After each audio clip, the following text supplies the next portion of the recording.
is not a bad team either. Get him there. Come on.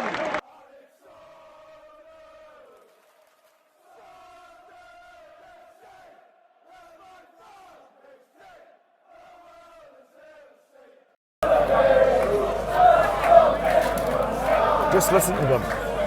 They're absolutely nuts. They're absolutely nuts. Look, is that result obviously going to mean anything in terms of closing down top two? Of course not. Burnley won today, which is good for us really, because even though we've won, I still don't want Coventry fifth because they always have our number in the playoffs. But look, first of all, I've got to give credit to Trai Hume for the winning goal. In fact, that's twice in a row now. He's back-to-back winning goals. Cracking set piece, cracking free kick. And I believe it was the first time, and mate Pete was telling me in the away end, and I think he's right, that it's the first time we've scored directly from a free kick since Alex Pritchard against Cheltenham and Wimbledon in League One. 3 years since we last scored directly from a free kick. I know Diallo scored the free kick against Luton, but what I mean is nobody taking a touch beforehand because Pritchard rolls it slightly to Diallo for him to score. But you know what? He was the difference today. But I'll tell you another player who I thought was excellent today, Luke O'Nien. I think Luke O'Nien, and this is why I get some fans don't like him, and that's entirely up to you, and I'm not going to slag you up for it, but that's what he brings. That's why a lot of fans love him. Yes, is he technically the best player in the world? Of course he's not. What he does is he's dogged, and even decent. He's dogged. He's disciplined. He puts his body on the line. There's been times today. When we had to do some last-ditch blocks again, and that's not a bad West Brom side either. I know that obviously they have issues with converting chances and everything, but trust me, they're not a bad team, and we know what Mowbray's like. So obviously today was always going to be a very, very difficult game. For me, on paper, before today, that was the hardest fixture we would have had left, just based on league position. But every game is difficult to some degree. But that was going to be right up there, and there's every chance these guys make the playoffs. So look, Hume to get a great free kick. I think O'Nien again, it was immense at the back. It was outstanding. I thought Daniel, at the times in the second half in particular, was really, really good in the way that he just managed to control the play. He managed to get us forward. We don't beat around the bush. We were under pressure for a lot of that second half. But to be fair though, in the first half, I will get a couple of negatives out of the way. I like him a lot as a player, and I think he's got a great set of attributes for us to have. Alan Brown got murdered by Mickey Johnson time and time again within that first half. And in the first half in particularly there was a shout they had for a penalty, which whether it's a penalty or not, I don't know. I need to watch it back because I was down near the front of the away end, and obviously I was right at the other side of the ground, so I didn't see it properly. But there was the free hit, had a free header.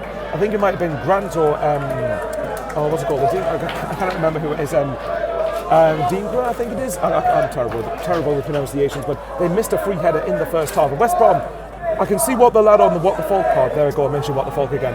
But the lad said that they're great in between both boxes, but when it comes to the final third, they struggle to take their chances. And we know that's what the case is with Mowbray sides.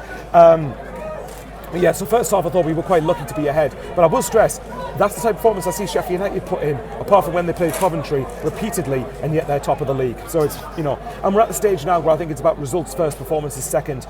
Because it's obviously the big run in ahead of the promotion run in and ahead of the playoffs. So for me though, I think half time we're lucky to be ahead. I think second half our defending was really dogged, and that's what I mean when I say at Coventry, for example, I didn't feel the players wanted it anywhere near as much as Coventry did. If we put that sort of fight we did today in the second half away at Coventry, we do not get beat 3-0, I promise you. We might still get beat 1-0, 2-0, who knows. Depends. Football's a funny game, but I'd be very surprised if we got battered in that sense.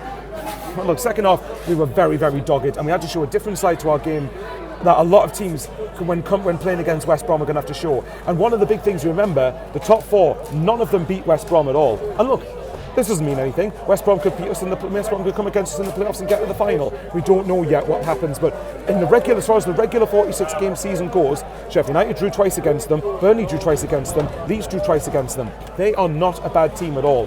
Annie Harris, if you're watching, the Bristol City fan on there who I do the championship review stuff with, there's your shout out.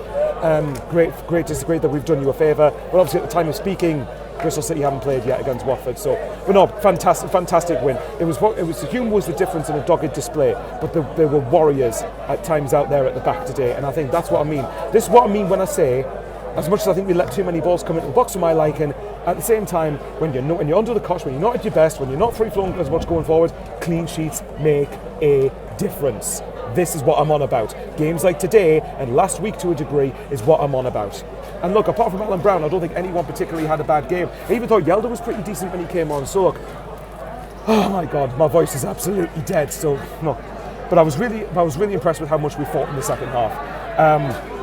On the ball, I still think in the second half we could have been better, but you've got to take into account West Brom aren't a bad team either, and there's every chance West Brom can make the playoffs at the end. So let's wait and see what happens. Right, we're going to head off, maybe get something to eat, and then head back to the northeast. So what a fantastic win, and we've got 6 games left. Let's continue a good run of form ahead of the running, hopefully. Make sure it counts for something. Take care, you lovely lot. And as you know, as I'll quickly get out of the way, if you're watching and you're not a regular subscriber and you think I've earned it from you after watching, hit the sub button. It's free, costs absolutely nothing, doesn't cost a single penny. I want to try and get 6,000 subscribers, so let's hope there's a promotion with it at the end of this season. But we'll see what happens. It's still a long way to go yet. Take care, everyone. Mental lot. We're absolutely mental fans, away fans in particular. Get in, stay safe, and away the lads. And one last shout, I'm glad that Tony Mowbray seems to be doing all right.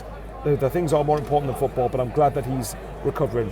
So good luck to the guys. Good luck to Tony Mowbray, apart from if we're coming against him in the playoffs. Take care, you lovely lot.